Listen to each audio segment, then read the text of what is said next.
What are you reading? I am reading this book, When Girls Don't Tell. What is that about? This is a book by Dr. Margaret Jamal, and it's about re-victimization of sexual abuse. What? It's amazing. It's about, her life and what she went through, and when she was a little girl, of how, men would climb into the bed with her.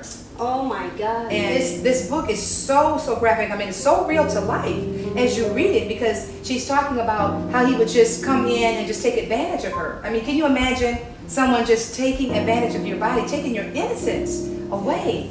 Just thinking about even on the cover of the book, when I first saw it, she's in the bathroom kind of crouched down, and she's hanging onto a teddy bear, and just right by the toilet, just like, and you think about things that, little girls are going through, and sometimes they're isolated, or they're by themselves, and they don't want to tell, they don't want to talk about it. And when you think about it, it's just so sad, because as a little child, when a man takes advantage, of a little girl and her innocence, then she's never again the same. How old is she? She was a young girl in the story, but it follows through her life when she was a teen and she got older. She said it's difficult for women and girls to talk about being raped.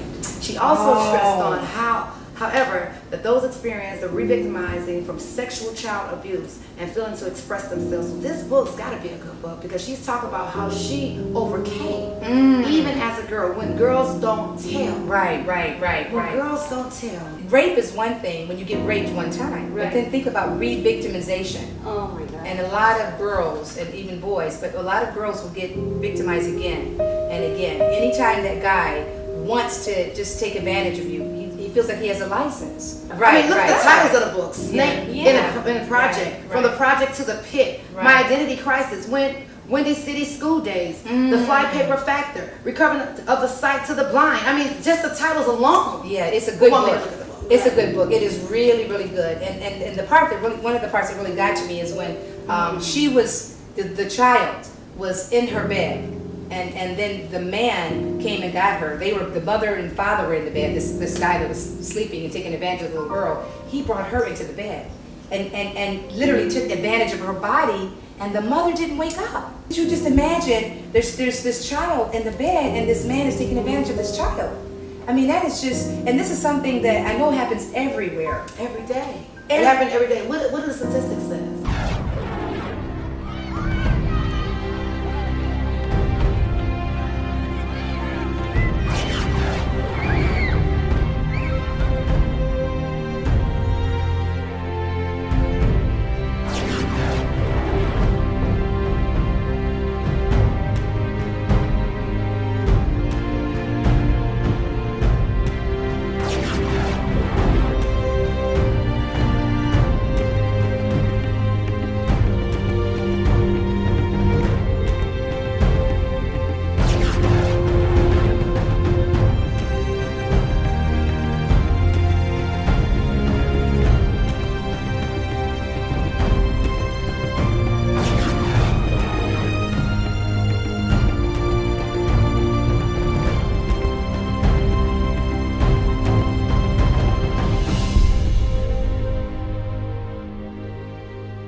Y'all need to get this book. We need to get this is a good book. Yeah. This is a good book. It is Yeah, a good tell because don't tell. when you have children, and I'm a mother, and having children, it makes you want to be a child advocate, to protect children, to watch children, because sometimes they're isolated, they're by themselves. Sometimes they'll eat and they'll eat and they'll eat, and they're trying to mask maybe the hurt that they've been through. You don't understand why women lash out later in life, and it's just because they went through some things. So it's really the type of book that I think every woman, should read, no matter what age, your grandmothers, aunts, sisters. I think everyone should have a copy of this book to protect, their children. This will be a healing process. I feel that this book would be a healing process to people who has went through. I also feel that this book by other girls who have not probably been through can know that, hey, this actually happens. But you know what this book tells me, though?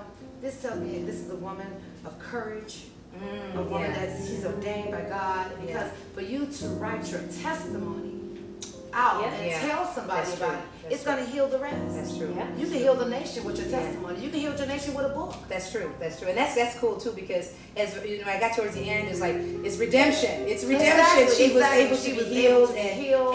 you know, get married and have another life and things and go on with their life. And so sometimes I think when you've had something happen traumatic as this, when you've been Right. sexually abused, that there is life after that. That you can have recovery. Right. And so I think that's the great thing that I enjoyed about it. It's just not a sad story. You know, it does have a good ending. You know, and that's my book. No, that's you my might book. take this book.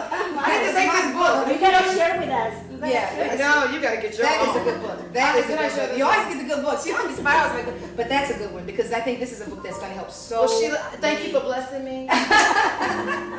Bless your ministry. I'm going to take this book. It's a good book. You know, I have to share because it touched my life so much because right now, everywhere, you know, I look at children differently. I want to be able to help do what I can as far as helping women to recover from something like this.